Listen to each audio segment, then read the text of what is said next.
Good evening, ladies and gentlemen, dear friends, dear colleagues. My name is Tatiana Zhurzenko, and I'm directing the Russia and Global Dialogue and the Ukraine and European Dialogue programs here at the IWM.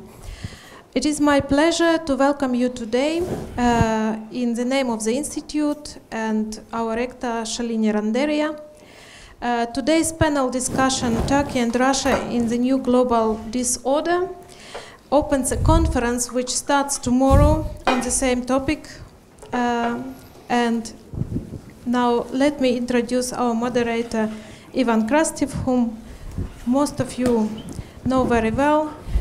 Ivan is chairman of the Center for Liberal Strategies in Sofia and permanent fellow at the Institute for Human Sciences, IWM, in Vienna.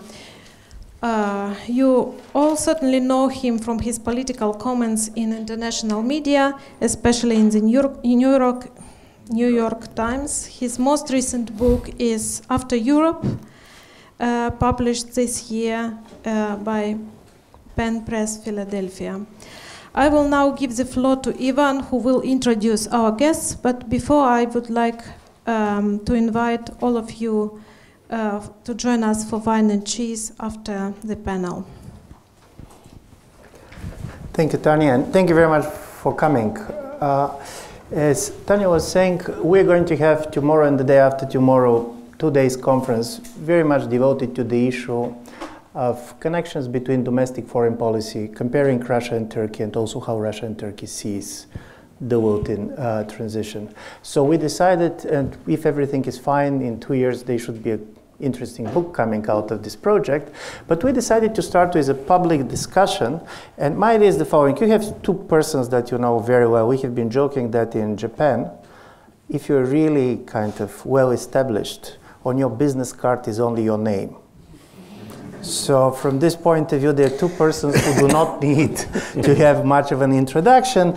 And I do believe that they're also very much knowledgeable about the debate which is going in their own countries of how they see the changing world. I'm saying this because 5 years ago, we're going to have probably the same panel, and it's going to be about how Russia and Turkey sees the world order.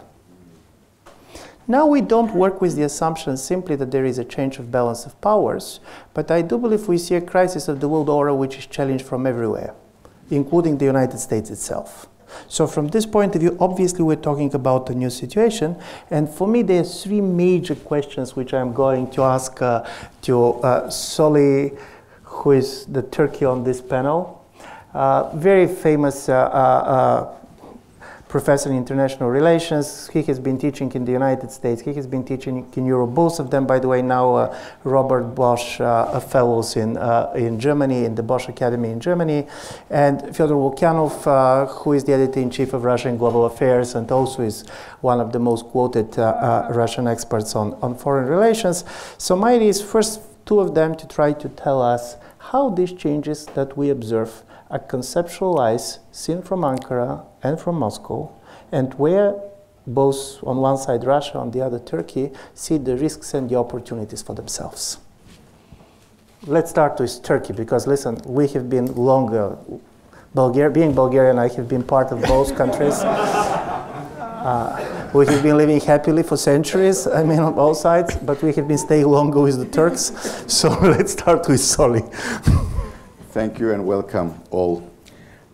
It's interesting today, probably in an hour or so, a conference is going to start in Washington at the Brookings Institution, which just published a report on the future of Turkey-Russia relations.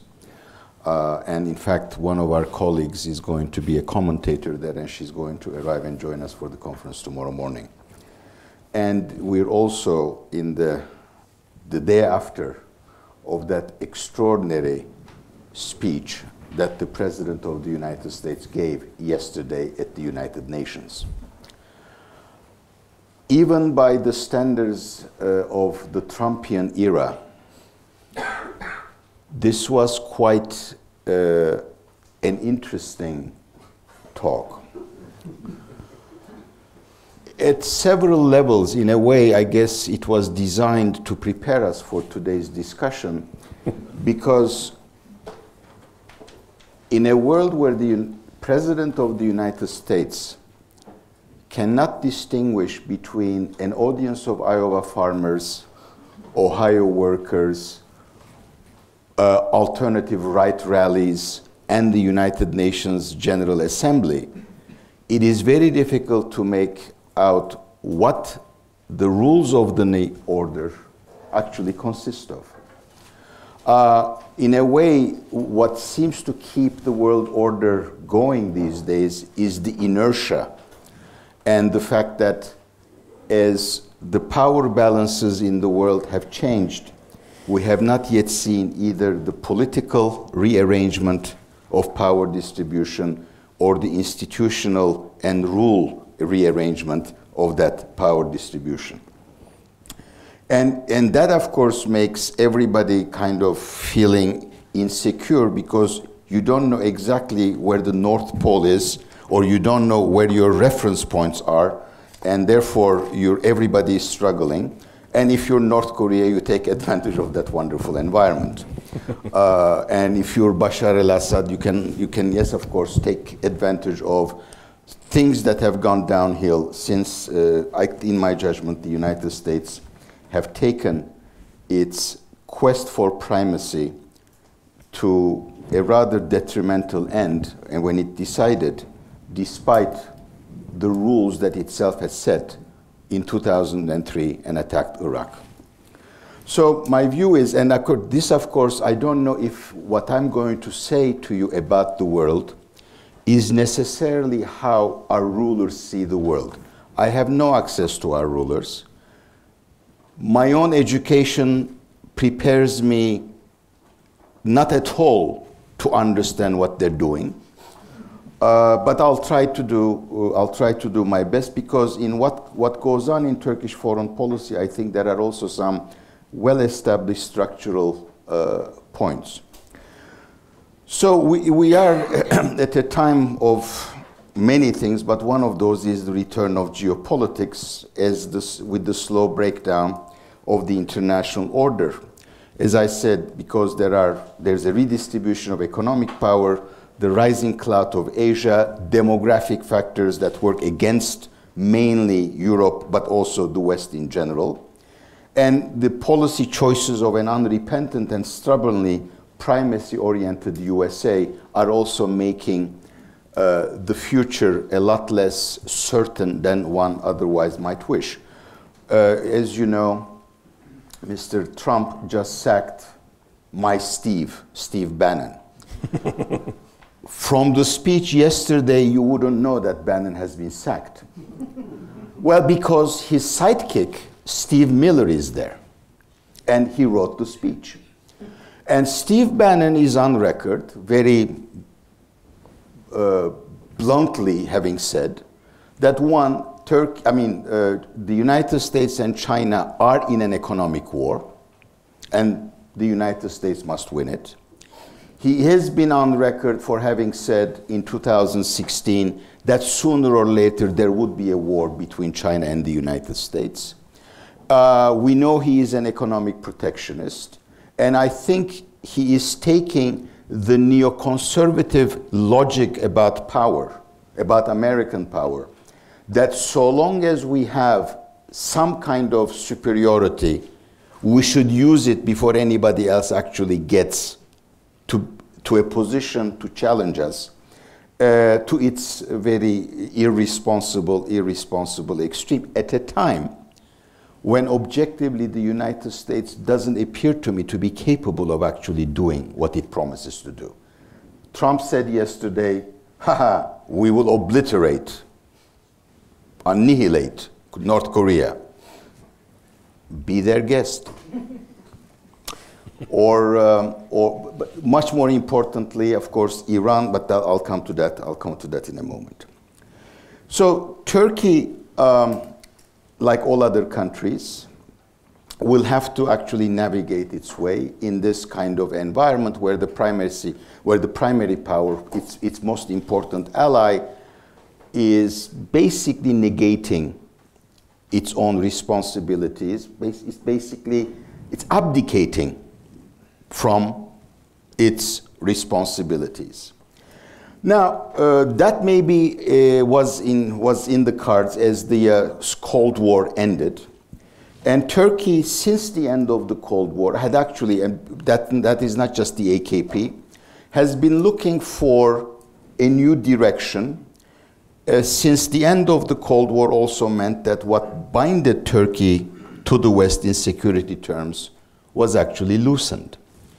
And the end of the Cold War pushed Turkey, or its search was undergirded by its ambition to be a regional power, somewhere, anywhere. In the 1990s, it didn't work. But in the 1990s, the crisis of the Turkish political system and the perhaps supremacy of the West led Turkey to make a push for the European perspective.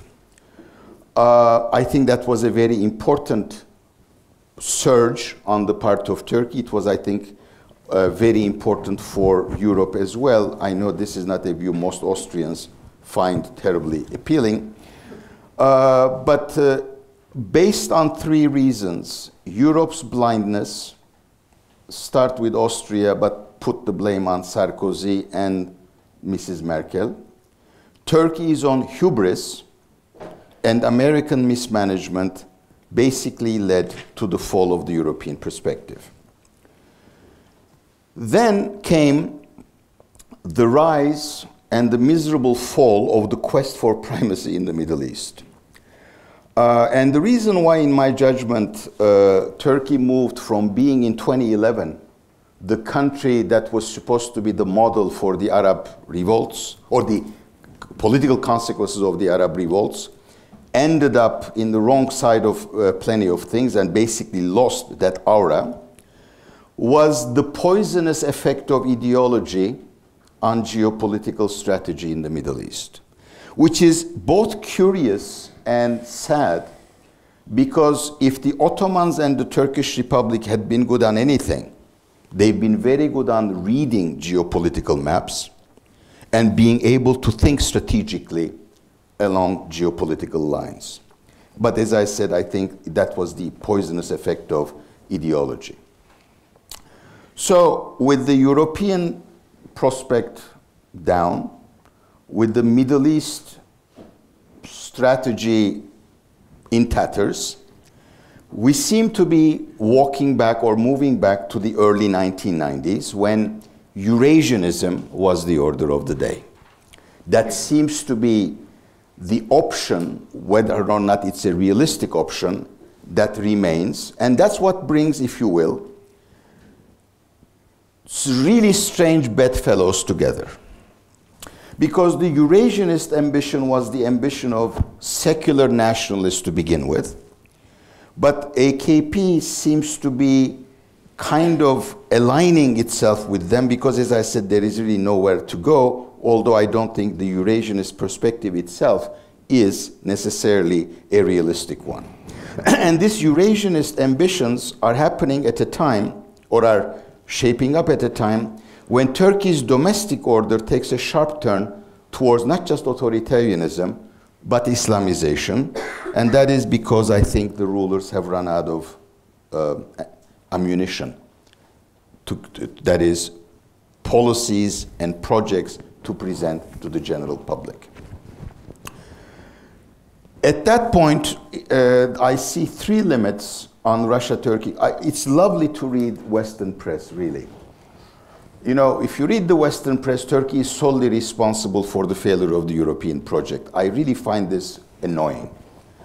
And if you read again the Western press, Turkey suddenly found this incredible alliance with Russia and Iran, and it is going to be now far more influential everywhere. Turkey has found this alliance with Russia and Iran at the expense of its most important strategic goal in Syria, which was the downfall of Bashar al-Assad.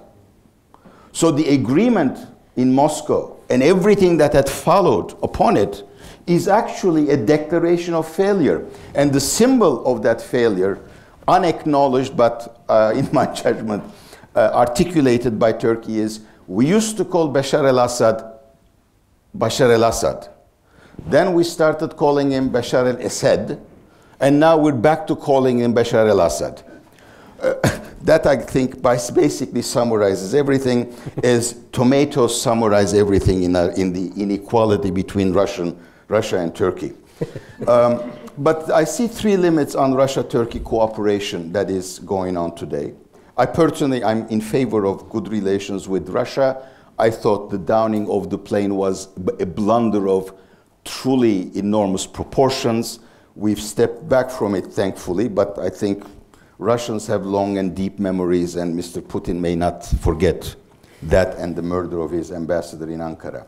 One, on the nature of relations with Europe, I think the Russian elites still feel, probably rightly, that they are part of Europe, whereas our elites today first feel they have been rejected by Europe, and secondly, Europe is not their reference point.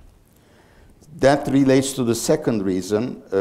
Russia is still a secular project in spite of the fact that the church has been beefed up.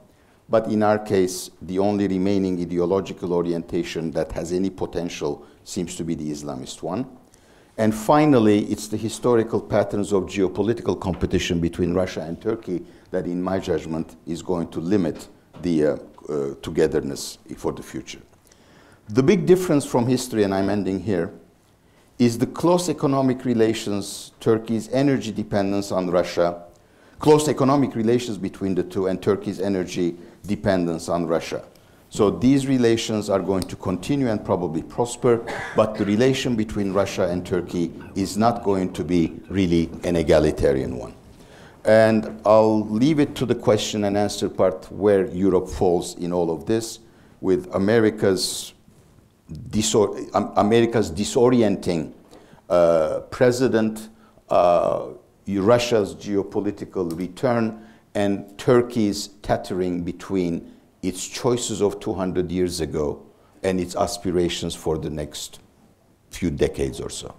Just in one sentence, because we have been together just 5 days ago, one of the leading American conservative commentator called Turkey, he called it NINO, NATO in name only.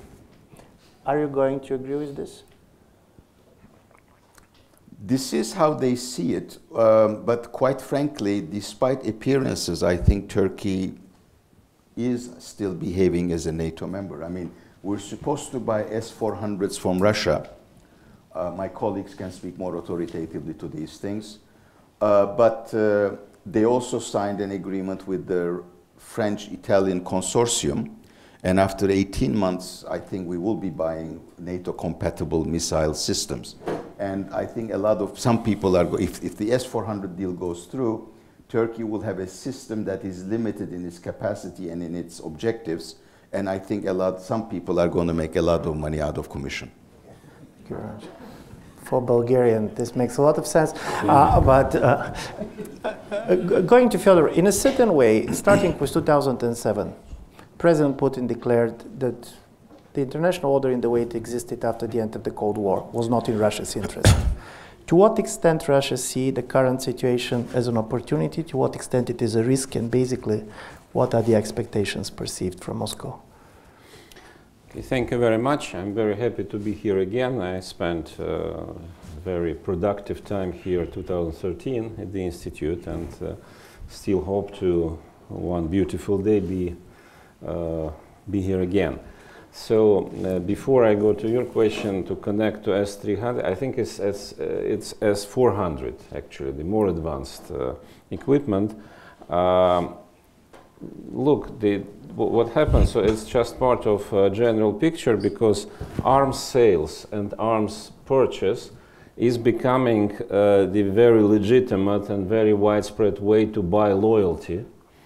Look at Donald Trump and Saudi Arabia, plus Qatar, plus South Korea, and so on. Of course, why not? Saudis pay for weaponry they cannot use. But this is a very good thing for US military industry, good thing for President Trump, and of course it's a bit commitment of United States to the whole entourage is strengthened. So I think in the Turkish case it might be also part of maybe not long-term but middle-term strategy to stabilize relationship with Russia, because for Russia it's just clearly just business. So it's no idea that Turkey will become a permanent client for Russian military industry. But I think we will go to Russian-Turkish later.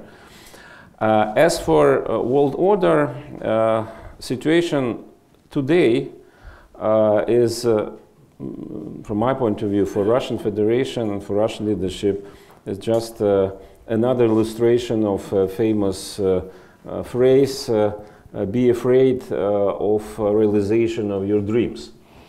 Because yes, 2007, this famous Munich speech 10 years ago, which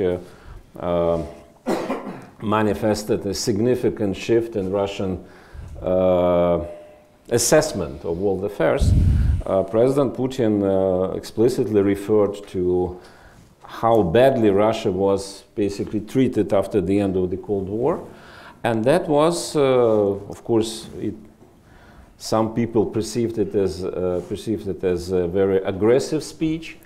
I think, in fact, it was not. The style was much more assertive than the content, and I used to offer those who believe that 2007 was a real turning point for Russian foreign policy, just compare two speeches delivered in Germany by President Putin.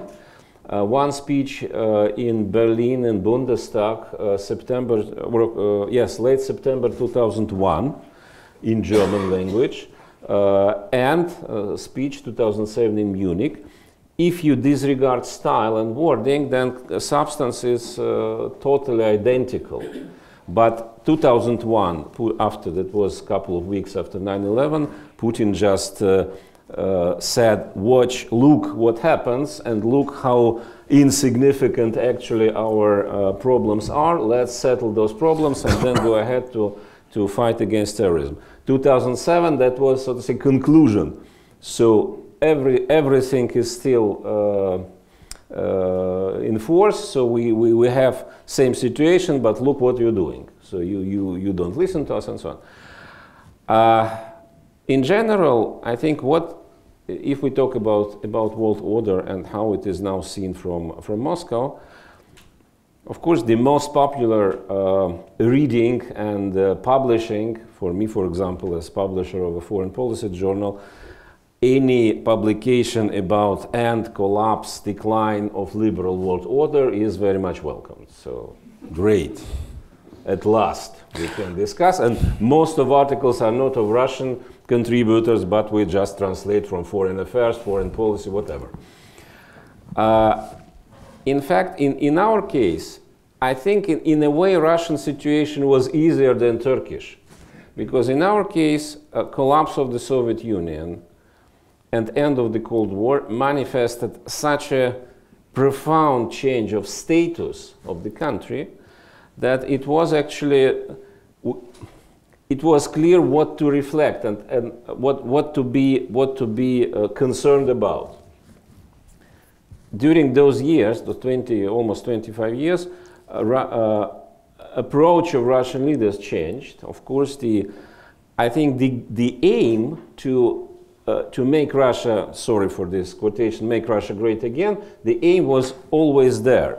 But of course, means envisaged by leaders, by different presidents, were different. So Yeltsin also wanted to make Russia a powerful part of international constellation, but he believed, or those who defined his thinking, believed that it was possible through integration, through membership in G8 and so on.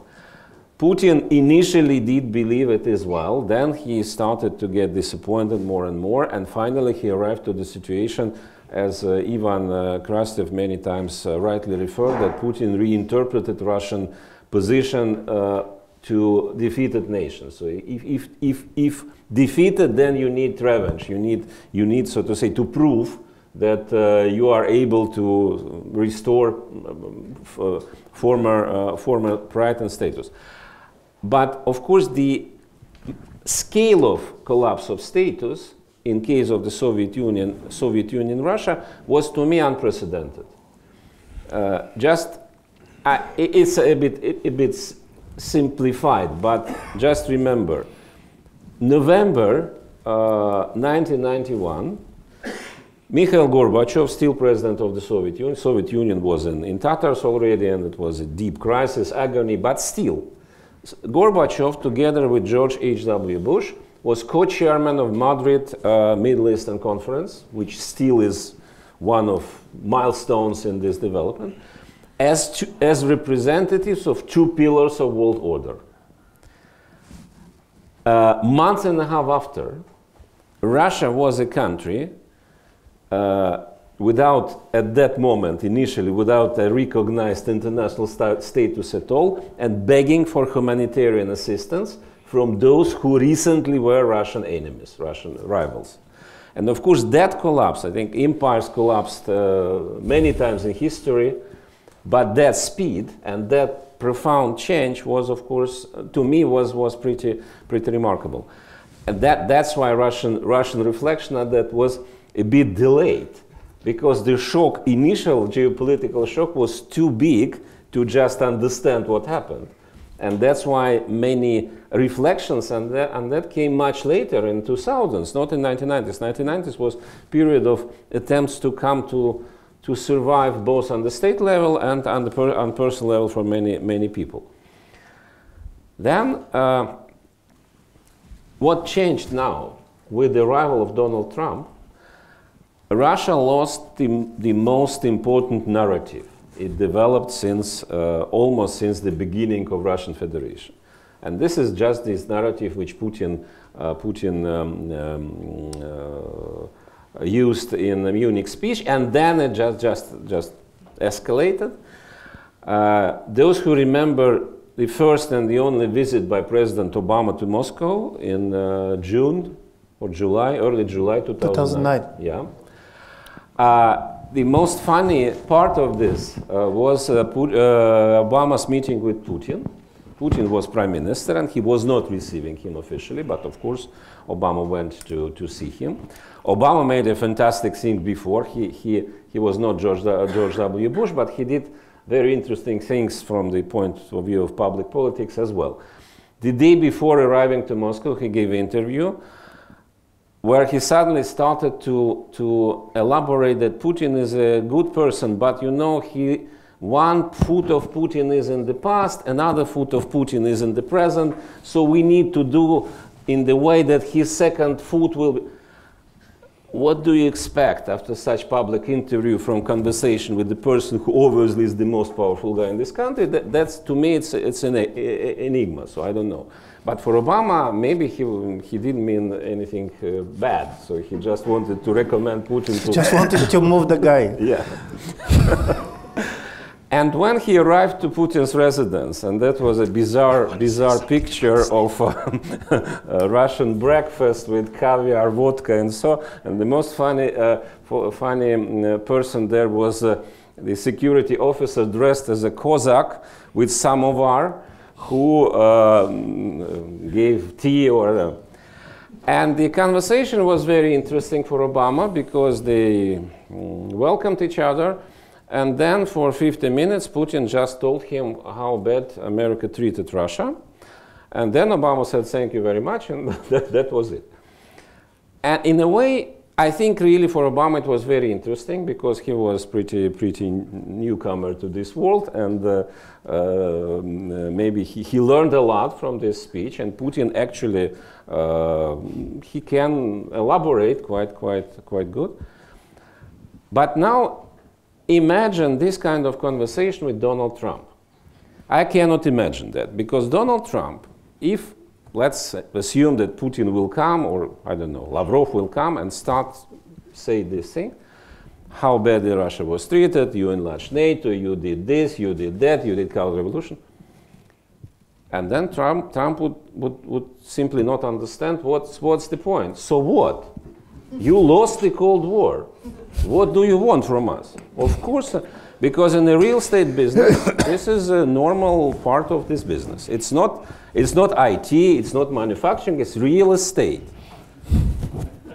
And that's why I think, coming back to my point, that Russia lost this narrative now. And what I feel in talking with people in foreign ministry and presidential administration since approximately February, a bit confusion. Because, okay, all our arguments we used to, and still with Bill Clinton, with George W. Bush, with Barack Obama, it didn't work well because this discussion was not very fruitful. Because Western reaction, American, European reaction used to be, okay, yeah, but you're totally wrong. In fact, it was different. But it still was exchange. With Trump, you lost this ability to have this exchange. Which brings me to the conclusion that in general, the post-Cold War arrangement is over, both for us, because we lost this narrative, and for the West, because what Soli said very rightly, that after what happens now, to refer to the victory in the Cold War and end of history as a legitimizing moment for today's politics is stupid. It doesn't make sense anymore. And so we really are entering the new stage when this new world order most likely will start to emerge. For Russia, that's a very big challenge intellectually, because since Russia proved that we were able to be back to this most important table. First programmatic article by Vladimir Putin, published one day before Yeltsin's resignation in Независимая газета, which was called Russia Turn of Millennium, which was, by the way, a very good article, very good written. No one knew at that time that it was, so to say, his manifesto, because no one knew that next day Yeltsin would resign.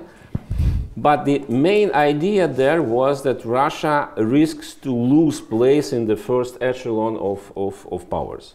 And that was basically his ambition, to guarantee that this place is secured.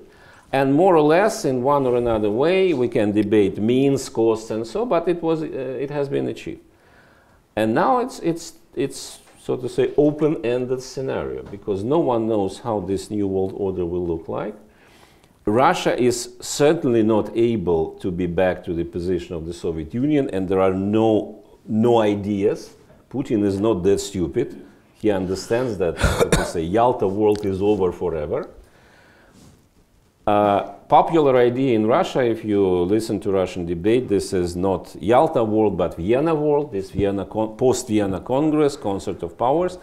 And it looks partially credible because post-Napoleonic Europe and multipolar world, so to say, many players of different scale with different interests. But at the same time, there is a feeling that something is wrong with that. It will not work either. So at the global stage. So I think that Russia is now facing the most profound intellectual challenge when it comes to formulate new place in the world, and this is not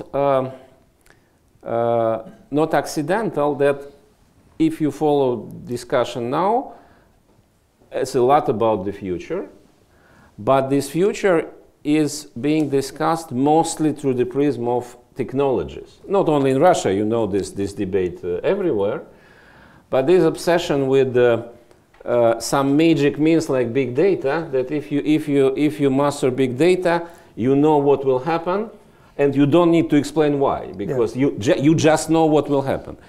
And I think in our case, I don't know how in the US and Europe, but in our case, it's just a sign of pretty confused feeling about the future. It coincides in our case with, of course, obvious exhaustion of previous model of rule, and the big change in Russian public space this year was that debate about post-Putin Russia is totally legitimized. It's part of this debate, not just among dissidents.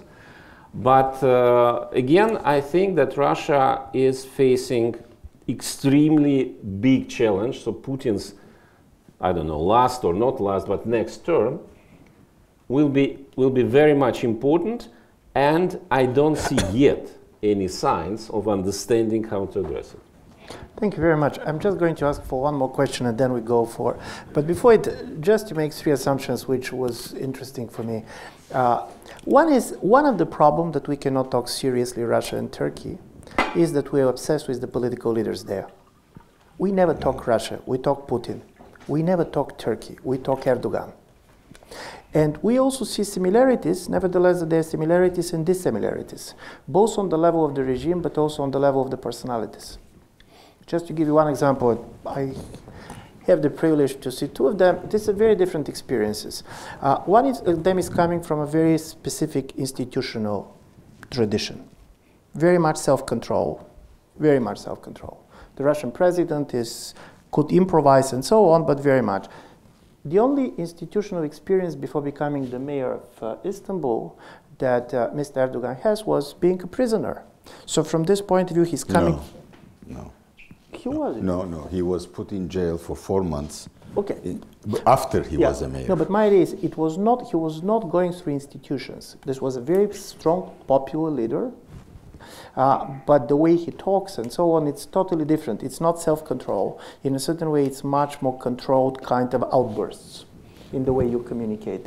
Why I'm saying this? Because in a certain way, and this is why probably also what we want to do with our conference, I see a similarity that struck me. There is a great book by an American scholar, Reynolds, called Shattering the Empires. And this is about the Russia-Turkey relations in the beginning of the 20th century, particularly the period 1908, when the Young Turks came, and to the period to the World War I. And basically he said the following. He said, we think about, and he's coming from a very typical realist tradition in foreign relations and so on. He said, we talk about the disintegration of the Russian Empire and the Ottoman Empire very much as a result of this rise of nationalisms and so on.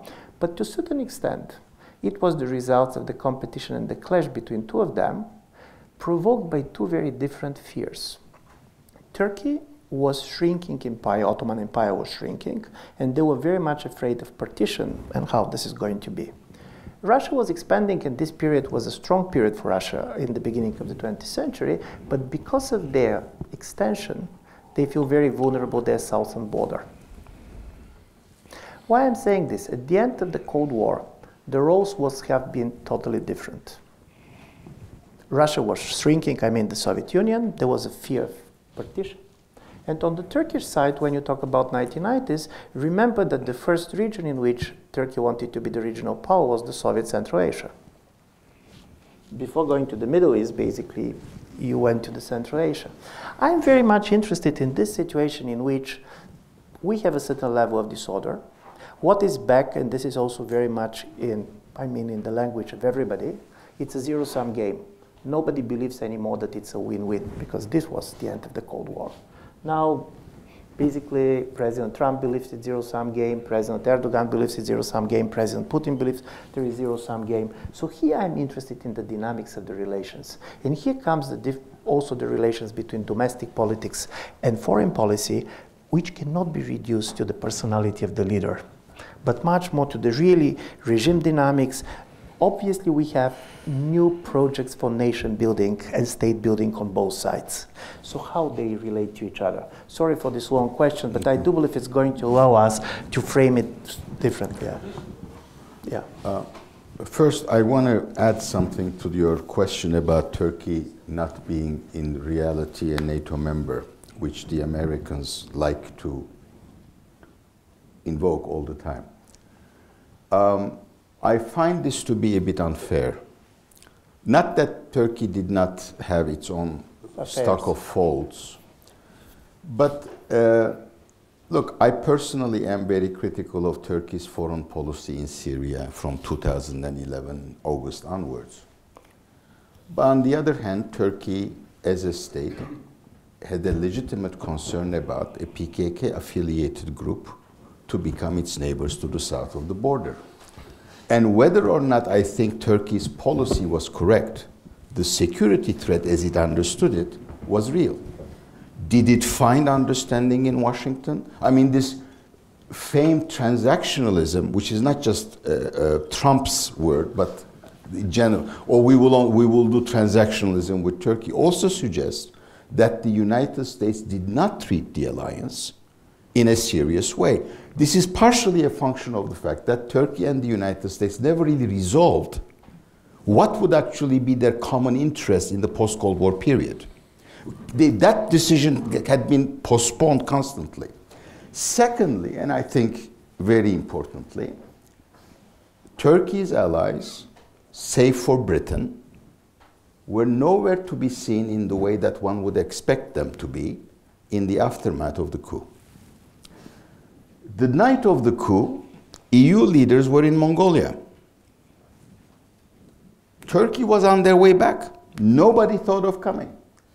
The Dutch Prime Minister went to Iraq to visit troops, but didn't think of coming, showing solidarity. So this mistrust goes a long way to explain why things are not, plus of course all the other things that I mentioned. So how does, well, we are a republic under reconstruction in fundamental ways.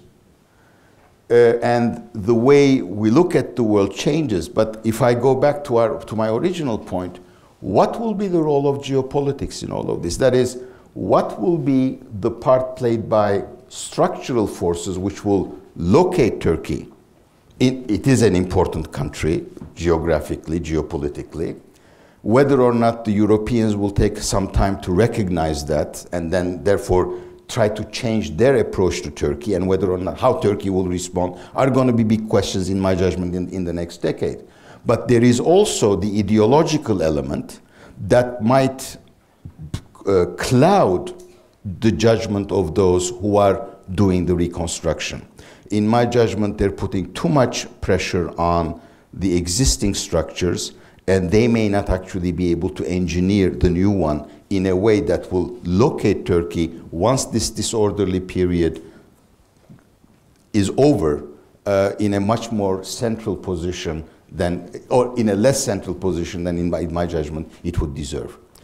Because the ability of the Turkish foreign policy in the Republican period, even in the late Ottoman period as I see it, was its ability to use Turkey's weaknesses as part of its strength. And that really required some diplomatic skill that I don't really see anymore. And there, it may not be the personality of the leader, but it is certainly the destruction of the institutionalized, the institutions of the foreign policy and security policy making in Turkey that are responsible. And that, of course, is a function of the leader and his quest for power. Thank you. Fyodor. I think the crisis between Russia and Turkey, which we witnessed 2015-2016, was extremely important episode, not just for Russia-Turkey, but even in broader terms. First of all, it shows us what alliance means today and on which basis relationship can be built or cannot be built in 21st century of this strange interconnected but not universalist world. First of all, I think it was a very interesting brochure published by European Council on Foreign Relations. This war, what was the name? Connectivity as a weapon, or and Mark Leonard just referred to this episode that in more classical period, what happened in November 2015 would most likely lead to war. Just Russia, and knowing Putin's style and nature, why not retaliate massively? But of course it was part of this, that some people important for Turkish government were totally liquidated in Syria, but in fact the answer was, as many people in Russia believe, was very weak. So we banned Turkish tomato and tourism. Oh, but this is not serious. But in fact, it was actually a sign of a new world, that this interdependence, which was supposed to be mean for reducing conflicts, actually is a mean to retaliate, to escalate, and so on. But even more important, of course, the NATO stuff, when Erdogan first did the thing and then went to NATO. Suddenly he remembered that Turkey is part of NATO and went to NATO, and basically, as I understand, he was told, you did it, you eat it up. But why, it is even more interesting from the conceptual point of view, why Russia and Turkey, after months of absolutely devastating rhetoric, especially from the Russian side. The current Russian newly arrived ambassador to United States, Anatoly Antonov, who was put as a front man, he was at that time in the defense ministry, deputy minister, and things he publicly said about Erdogan, about his corruption, about his involvement in terrorism, I listened to that. I could not believe that he said officially and publicly, because it was pretty obvious that sooner or later the relationship will be rebuilt, and how to. But it's another sign of today's world, that words don't matter as before.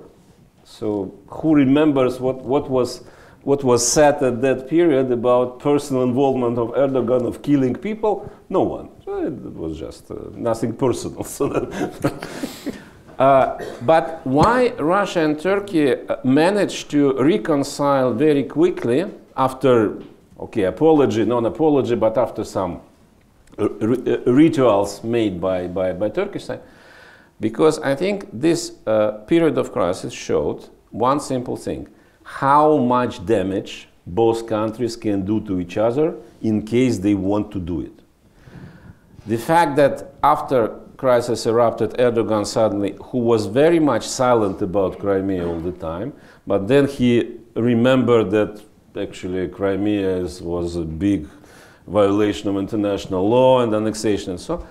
And Russia suddenly understood that Kurdish cause is very dear to our hearts, and actually why this discrimination of such a proud people. And combined, when both sides calculated how costly it is, both in material terms and in terms of geopolitics, and of course Syrian development as it happened after could never be possible without this reconciliation, because Turkey was an absolute crucial part of Russian strategy there. And that was basis for very rational reconciliation. Do they trust each other? Of course not.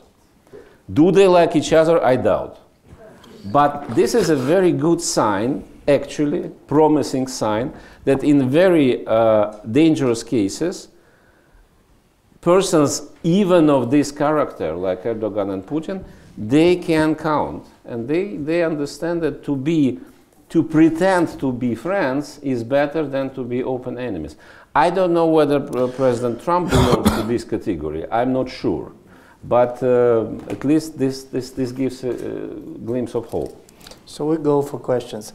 Just to remind two things, talking about trust. One of the former ambassadors, American ambassadors in Ankara, made an interesting observation. He said, President Erdogan believes in God, but he does not trust him. So on this level, the fact that and the second is, this is also a very Bulgarian question, which I'm going to ask after all questions today. In Bulgaria, we're now just asking one question. What is more dangerous for Bulgaria? When Russia and Turkey are in a bad relations, which was during, or when they're in a good relations. But of course, it's very Bulgarian. If you have an answer, you should tell us. But now the floor is yours. Please. Yeah, can you introduce yourself just for people to know? My name is Pavel Shlikov. I'm representing Moscow State University Institute of Asian and African Studies. Well, we spoke much about past and present, but actually, may we challenge future? Which future is expected Turkey? For example, at the early 1920s, Mustafa Kemal Pasha spoke that there's only way for Turkey, and it's a way of European civilization. So it was a start of long way to the West, westernization and so on and so forth. Erdogan, when he came to power, when he established this Adalet ve Kalkınma Partisi, Justice and Development Party, he spoke about New Turkey, just as Habertürk used to speak when he was the first his term president of Turkish Republic. He spoke about New Turkey, and once again it was a European way of Turkey as a part of great Europe, a part of European Union, and his first term as the Prime Minister of Turkey, he tried to prove his words. It was a golden age of European-Turkey relation, EU relations between Brussels and Ankara. Turkey really managed to do a lot in his way of Europeanization. After that, another period started, a period which some experts call the Europeanization of Turkey. It starts from the late 2000s. Now, which future is awaiting Turkey? This new Turkey, Turkey which symbolizes de-westernization, somehow some experts call it the democratization, another model for the region and maybe for the world. Thank you. My idea is to take two more questions so they can answer and then go with the rounds. There was a famous baseball coach who used to say it's very difficult to predict, particularly the future. Yeah. Yeah. Short question to Fyodor, related with your last part of your speech, let me say. You said, what kind of a crucial role do you see for Turkey in Russia's Syrian policy? You said very crucial role. I really wonder what kind of a role. Americans have some, but I just want to hear some comments on this point. And one more, if there, yeah, please, there is a question there.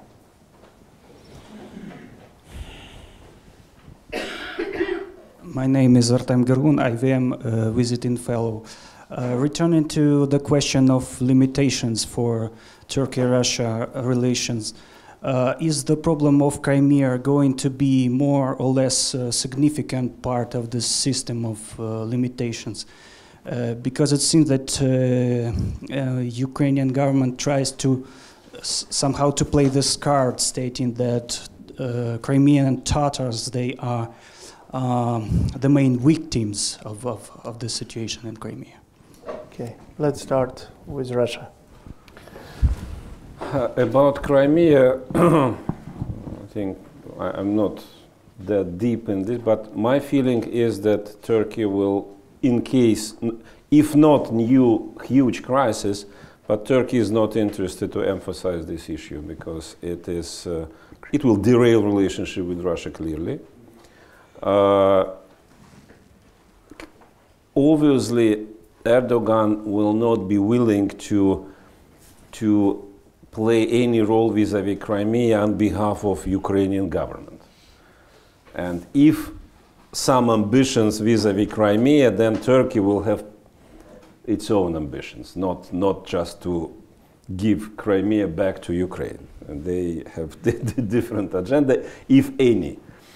I think that again, Erdogan started to express himself, to say something about Crimea just when crisis erupted. Before that, he tried to be. Of course, Turkey never accepted this change of territory, but that was it. So by the way, Turkey was the only NATO member state which didn't impose sanctions on Russia after the annexation of Crimea. And I don't remember whether Turkey voted in General Assembly or abstained when it was. Yeah. But that was clearly unwilling to get involved in this stuff. As for Turkish role in Russian strategy, Astana process and this complicated arrangement with a part of Syrian opposition would never be possible without Turkish meddling, Turkish participation. And I think it changed profound. Of course, two factors changed the situation on the ground.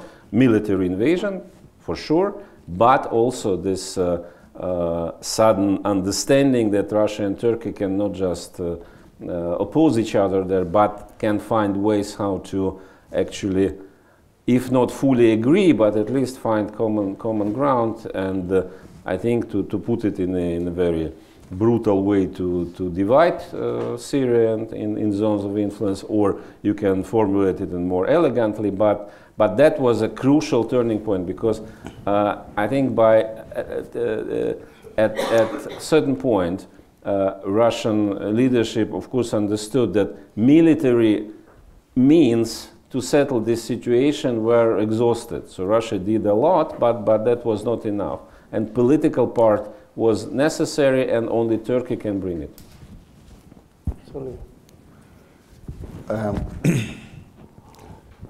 Thing is, there was a quid pro quo. Turkey allowed the Syrian regime to take back eastern Aleppo, no?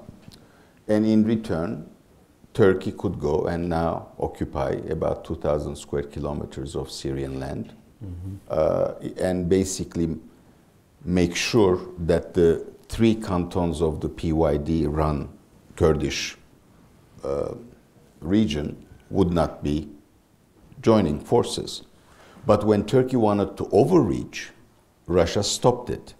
So, I mean, you and I had this conversation before.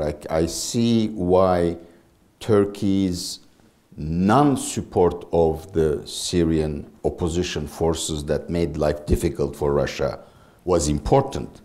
But when I look at the strategic ambitions of Turkey and what Russia can and will allow it or not allow it to do, I find this again a very unequal relation.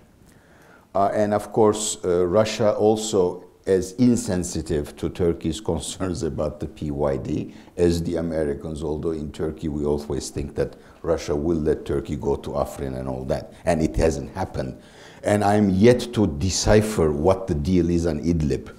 Why would the Nusra's new version allow Iranians and the Russians and the Turks go in there? And then, you know, make sure that nobody is killing anyone else. Again, if you know it, please do explain. Now,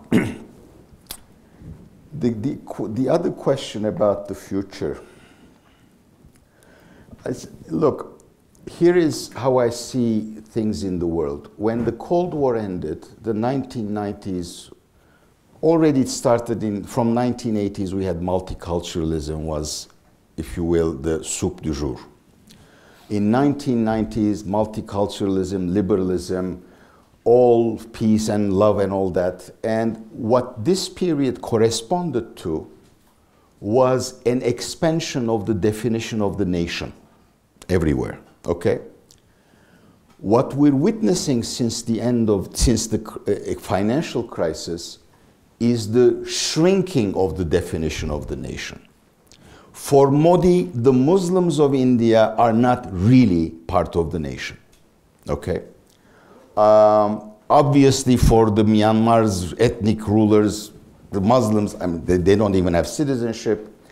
For the American whites, the Trump election suggests very strongly that there is a very strong sentiment among the whites of America that America is essentially white.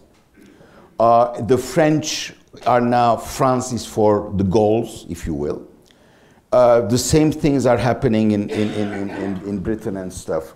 And this is part of the crisis of order, in my judgment, in the world. When we talk about the crisis of the liberal order, that is also part of it. And I don't know what exactly, everybody has become Serbia, if you will. So under those circumstances, there is something that I find very detrimental to Turkey's strategic and also political future. When Davutoğlu first became an advisor, one of his most famous utterings was that by fixating its foreign policy on Greece, Turkey was doing itself a disservice. That is, Greece was too small, and therefore Turkey, instead of fighting in heavyweight, was actually fighting in lightweight. Okay?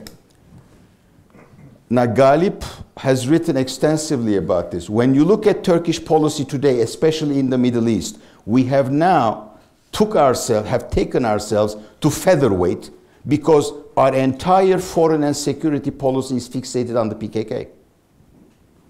It blinds us to all the other much more important, perhaps, interests that we can actually manage.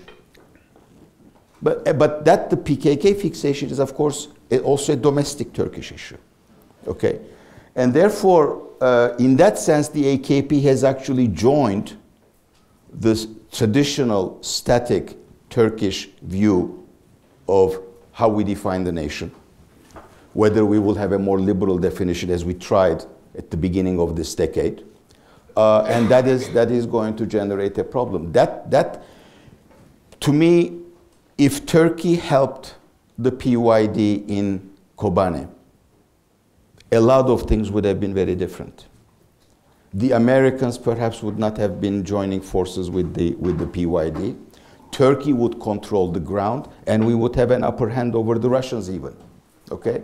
That wasn't done, and the reason why it wasn't done, in my judgment, has to do with this fixation. Unless we free ourselves from that fixation, I don't know what we will be able to do strategically. And domestically, as I said, it's a country under reconstruction. And the critical question is, can you really undo 200 years of history? My view is you can't. And if you try very hard, then you'll break the ball. This is an interesting story, because if you go on the level of rhetoric, both Turkey and Russia have something in common, and this was sovereignism. Being regional powers, trying to be in the world. What now America starts to talk, it was in different way Russia talk. 10 years ago, it was a Turkey talk. At the same time, both of them, in a strange way now, start to exercise, let's call it, global solidarities. One of the things that really, for me, was eye-opening was when there was reported in the news that thousands Russian Muslims went to protest against the Myanmar embassy 2 weeks ago, against the genocide against the Muslims in Burma. You're going to be surprised that Burma is so high on the agenda. And of course, then Mr. Kadyrov had a big rally in Chechnya. Why I'm saying this? In order to have an influence in this strange world, you should be sovereign on one level, but also you should have certain type of networks which cannot be only economic. You need to have a solidarity. So from this point of view, from a point of view of the Russian Muslim leader like Mr. Kadyrov, Myanmar is a great example to show Muslim solidarity, because their persecution does not come from Christians but from Buddhists. So you're not creating problem within your own country. At the same time, you want to basically play a role. The same goes for Mr. Erdogan. Mr. Erdogan is basically going and showing this type of ideological solidarity with many places, starting with Palestine, of course, here and there. And this is, in my view, the interesting story, because when we're probably going to discuss it tomorrow, and I'm seeing the titles of some of the papers, but foreign policy is critically important for the state building on both places. Mm-hmm. In a certain way, you have a very interesting post-imperial state building in places which cannot become easy traditional nation states. So from this point of view, I'm very much interested how this is going to work together, because I very much agree with Fyodor. If 5 years ago we believed that the fact that we economically interconnected was perceived as a source of security. The idea is the more we trade, the less we go to war. The last 5 years, one of the colleagues called it weaponization of everything. The things that have been connecting us, all of them start to be used as the instruments of pressure. let's give you an example. The more you're connected in the global economy, the more you're vulnerable to sanctions. Secondly, the more basically your people travel, tourists, or you receive tourists, the more vulnerable you are. From this point of view, one of the most successful pressure on the Russian side on the Turkish economy was basically when the tourists stopped to go to Antalya. And this goes on everything. So from this point of view, how you're functioning in a world in which it is much more interconnected than ever before. During the Vienna Congress, basically this was totally different. In order to have an influence, you should not be a classical kind of a sovereign state with strong borders. And on the other side, you want to build these borders in order to have this identity that you're struggling for. So for me, this type of a post-imperial state building in a period of 100 years, because this is what fascinated me with the book that I quoted, is that we believe that something ended, for example, in 1920s. This is 100 years of kind of a remaking of this post-imperial identities, how they work and so on. So this isn't the solidarity very selective? I mean, like the Saudis have devastated Yemen. I mean, not only are they killing them and destroying their cities, 600,000 people have cholera, they'll probably die of cholera in 2017. Does Turkey utter a single word about it? No. So is it okay if Muslims kill Muslims, but not okay when others kill Muslims? So that's also very selective, and that means it can always boomerang on you. But this is a way of mobilizing your public. And the thing is, that mobilization can always turn against you. If I may add to, I think it's a very important point about interconnection, which weaponization. Yeah. But actually, what happens now does not contradict the initial idea, because in different case, in case of no interdependence, you had to go to war. But now you can replace it. Yes, weaponize interconnection, but still it's better than to send troops. And in this way, interconnection serves this purpose. I agree. Going back to but just one observation. If you go at, when we really talk about liberal order, the key event, of course, was the Kosovo operation from ideological point of view. Yeah. Because the major message of the West was, we are there to defend people who are not like us.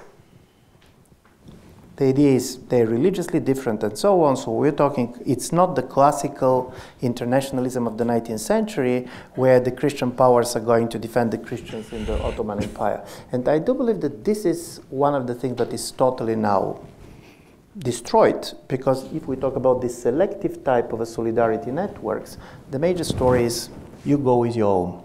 You can define your own slightly differently, but you go with your own. And from this point of view, this is why the idea of a kind of a universal type of a solidarity based on this and that have been problematized, but I'm sure that there are more interesting questions. But doesn't it also suggest that it really comes on the cheap? Look, there is nothing that is dear to the hearts of Turks, if anything is, than the Palestinian issue, secular or non-secular. So you have the Gaza operations, and then you have the Mavi Marmara incident, the Israelis killed 10 Turks, okay? And then you have freezing of relations and all that, and then it is all settled. And the Turkish parliament passes a law that basically says we will not prosecute the Israeli soldiers who are responsible for the killing of the Turkish citizens, okay? So where is the solidarity? when it is state interests, when it is realism, then, by the way, Erdogan said to those who protested, I mean, those guys whom they allowed to play that very dangerous game in Mavi Marmara, Erdogan said to them, did you ask the prime minister at the time to do what you've done? He was the prime minister at the time. Mm-hmm. But you know, this is important because it has relations to Russia. In a certain way, in this modern world, sentiments of the population is one of the resources through which you're getting the country. And you're managing it. And you're creating certain dynamics which can go against you. I was following basically Russian discussion around this Matilda story, where obviously Kremlin is not very happy by the mobilization of a radical orthodox sentiment against the film. But the basic problem is, and this is my story, when you start playing this game, you can manage, but you can never be sure how much you can manage.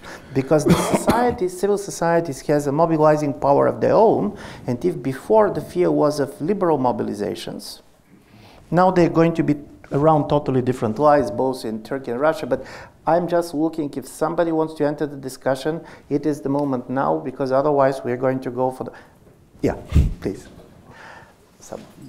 Thank you. Stephen Zabo. I'm a fellow here at the Institute, former colleague of Sully's and Johns Hopkins many years ago. I want to ask you a little bit of a Weberian question about, what comes after charismatic leadership, when you have to institutionalize charismatic leadership. And it seems to me, in both cases, there's a real problem of institutionalization and succession in those. And I wanted to draw you out on that, particularly Soli on Erdogan. I mean, the referendum did not have a huge majority. There's been a lot of sort of opposition. The opposition is sort of disorganized, but there certainly seems to be something there besides Erdogan. And so I just wonder where what happened to the deep state, for example, and is there going to be, what's going to happen? You talked about the post-Putin discussion, but what about the post-Erdogan discussion? Where do you see that? How will that affect, do you think, foreign policy?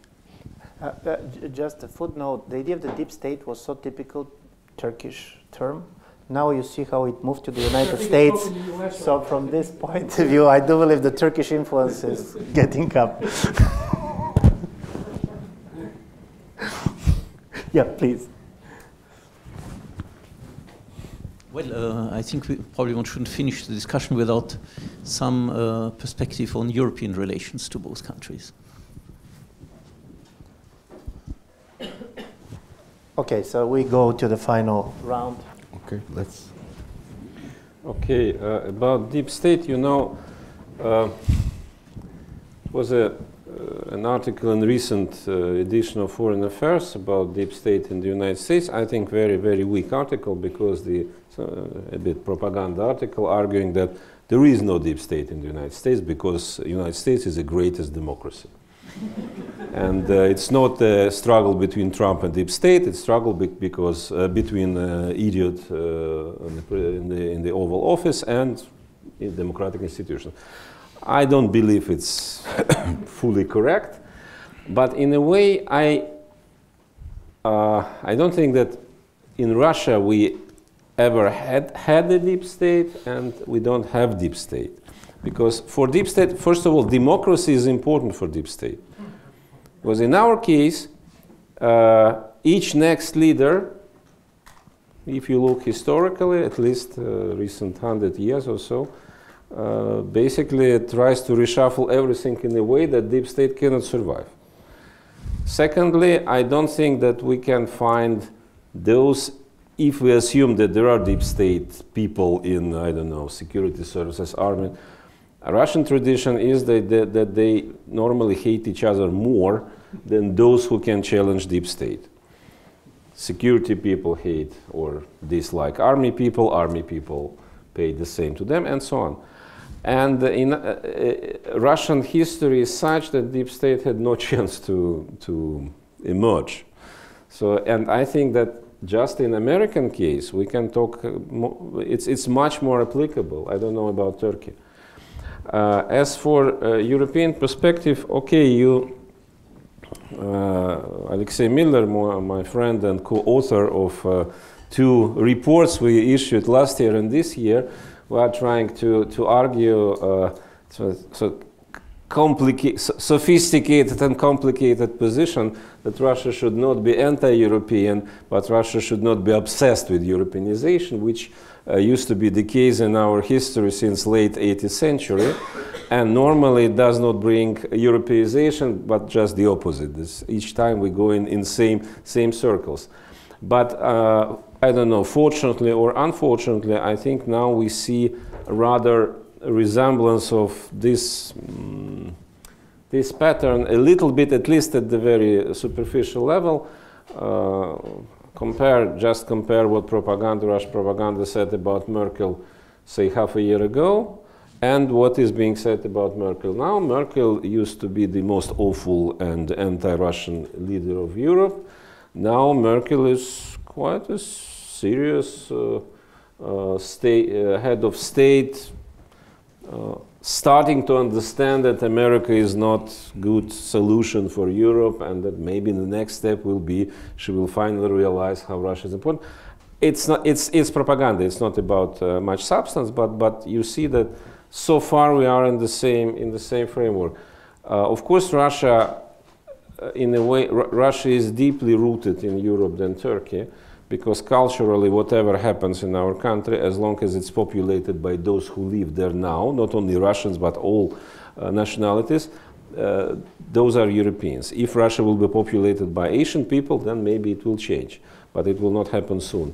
So I think we will be in this dialectical relationship with Europe, and economically it was a short-lived euphoria 2-3 years ago about how to replace European Union with China. Now this euphoria is over, not because Chinese are totally unwilling, but now Russian officials, business people, everybody start to understand how little we understand of China and how difficult it is it will take years to start to understand how to work with them. And they know us better than we know them. And in this regard, Europe is simply indispensable, especially since European approach is changing, and it seems that, so to say, crusade with the European values is more or less over. Just Andrei Kurtunov, a colleague of Fyodor, once said something interesting about Russia today. He said, never in its history Russian population was more Europeanized, and the Russian elites have been more skeptical to Europe. Mm-hmm. Not hostile, but skeptical. And I do believe that there is something in it. And yeah.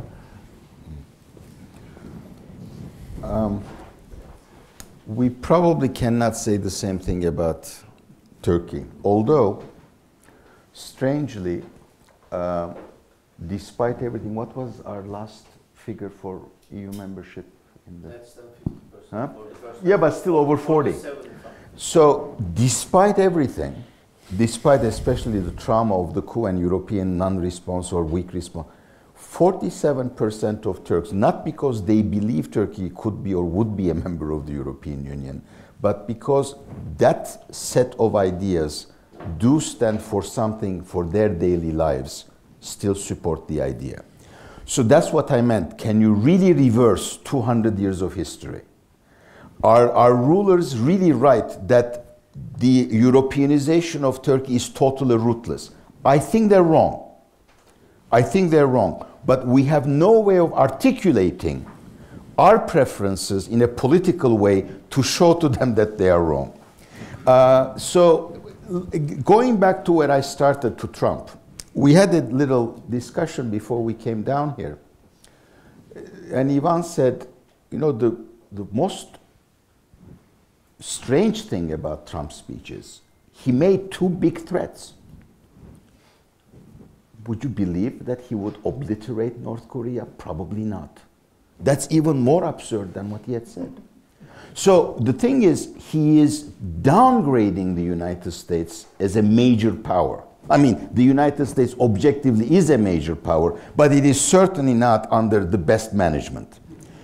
But it is also true that even if Mrs. Clinton came to power, the United States would probably continue the retrenchment policies of the Obama period. Maybe it would have been done more, how shall I say, appropriately and diplomatically, but that would continue.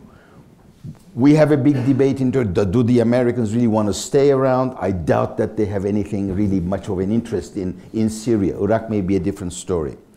So my sense is that in Germany, reluctantly, they are beginning to realize that Europe may not really count on the transatlantic alliance in the way that it has been accustomed to.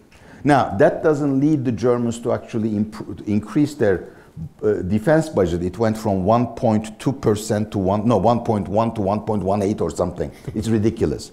But the thing is, the idea of looking beyond transatlantic relations and see what they can do is beginning to take shape. Whether they'll be able to manage it or not, I don't know. And there are two countries, before they move on to China, that they need to deal with and finally find a modus vivendi. One is Turkey and the other one is Russia. And in my judgment, to the extent that I believe Turkey has run out of options that are realistic, we also have to really recalibrate our relations with Europe. The problem that I see is we don't know which language to use, neither do the Europeans. And that has to do with our own domestic things, and that's when I come to Steve Szabo's question. The greatest threat that I see in this routinization of charisma, so to say, is the Erdogan regime has deinstitutionalized Turkey. Our institutions have been, if not, I mean, weakened definitely, and some of them have just been kind of destroyed. They're probably being rebuilt. I mean, the Turkish military is being rebuilt. How it's going to be rebuilt and all that, we don't know. It is a mystery to me, for instance, and that comes to the American part. In 2008, with the help of the Gülenis, the government has taken a major attack against the Turkish military. And the trials of the military were, at one level, were the elimination of the Eurasianist elements within the Turkish military by probably the Atlanticists, okay? In fact, many of the coup makers turned out to be NATO people, and you know, they were Gülenis and all that. Now, don't you think it's a bit strange that when the second largest military in NATO was under a very savage attack, and it was clear by the second or the third year that many of the accusations just really didn't hold water, that nothing came out of NATO, nothing came out of the United States? That's very strange, to say the least, okay? And so Turkey is probably responding to those things in ways that I don't personally know, because I'm not privy to things. But what really worries me is this deinstitutionalization. Too personal. My sense is Russia is not that personalized. I don't know. It also, the referendum showed, in my judgment, something very clearly. We had a campaign that could not be called a fair or free campaign, okay? It was all in favor of those who wanted us to say yes. And despite those conditions, the referendum could only be won by 51 to 49, and we are not sure that the real result was 51 to 49. That means the gamble, politically speaking, failed. But it's a reality. We have a new constitution, okay? How long can you go on with a delegitimized procedure and a result that is institutionally giving you the powers you want, but politically it cannot be sustained, okay? And that, in my judgment, makes Turkey extraordinarily vulnerable. And to the extent that I think Turkey, both geopolitically and in terms of those choices between Europe, Middle East and all that, that it made throughout in 2 centuries, it has to be approached, and the dialogue that is established with Turkey has to be far more sophisticated than either the United States or Europe today are capable of mustering. And that I see as a big problem. Recall, the Europeans slept for 5 years thinking Syria was on a different planet, until they were rudely woken up in 2015. If that kind of blindness and parochialism continue, then I'm afraid they won't be able to manage all those things. My hope is, because Trump is there and the American intentions and direction are far more clearer today, that the Europeans will be able to get their act together, but that depends on what kind of result we have on Sunday, and whether or not in France Macron will be able to consolidate his power. I want to finish being Bulgarian. It's a great pleasure to have the last word after Russian and Turkish speaking. But I want very much to support something that Soli said. My feeling was that for a long time, particularly the last 2 years, not simply that Europe didn't have policy with respect to Russia or the US, but strangely enough, also Russia didn't believe that they need a special European policy. The idea was, if there's going to be a change in the relations with the US, the change in the relations with Europe will follow, because Europe was not perceived as a kind of a sovereign foreign policy power. I do believe this is going to change for many reasons, not because of the direction of the American politics, but because of the unpredictability of the American foreign policy. And the same probably is going to happen with respect to Turkey. Turkey also believed, I do believe, President Erdogan, that he can make a deal with President Trump. And if he can make a deal with President Trump, basically the relations of Europe, nevertheless, that they're economically important. If you have a real deal with the US, you can allow yourself to talk as much bullshit as you want without paying a very high economic and political price for this. I do believe what became clear is that Americans, it's very difficult to make this deal, but secondly, that the Turkey issue moves from a foreign policy issue decided by a strategically minded elite. Turkey became part of the domestic political campaigns in some of the key European countries. Austria was one of them, but the most important is Germany. And here is the interesting, my last point. If you see, nevertheless, Turkey and Russia are very much connected in the imagination of the experts. When it comes to the domestic politics, it's either one or the other. Either people are outraged at Putin or they're outraged at Erdogan. It's very difficult to keep them together. So, for example, this election campaign in Germany obviously was much more Erdogan than about Putin. And from this point of view, this is going to be very interesting, because foreign policy has one more player that entered in a big way in all of our countries, and this is the public opinion. And for public opinion, there is one thing which is very interesting. Public opinion on one level is a very risk-averse, but on the other, very vocal. So they don't want us to do anything, but they want very much to express how they feel. From this point of view, this is going to be an interesting situation. Thank you very much for your patience. May I just one sentence, because no, it's important. During our discussion, I finally realized the profound difference between Russia and Turkey. What you said about Erdogan, that he believes in God but doesn't trust him. I think in Putin's case it's exactly the opposite. He trusts God because it's a tradition to see Russia being, so to say, patronized, but I'm not clearly sure whether he believes. Listen, from this point of view, we can end up with the fact that in Bulgaria, we neither believe nor trust. So we are much more predictable. Thank you very much.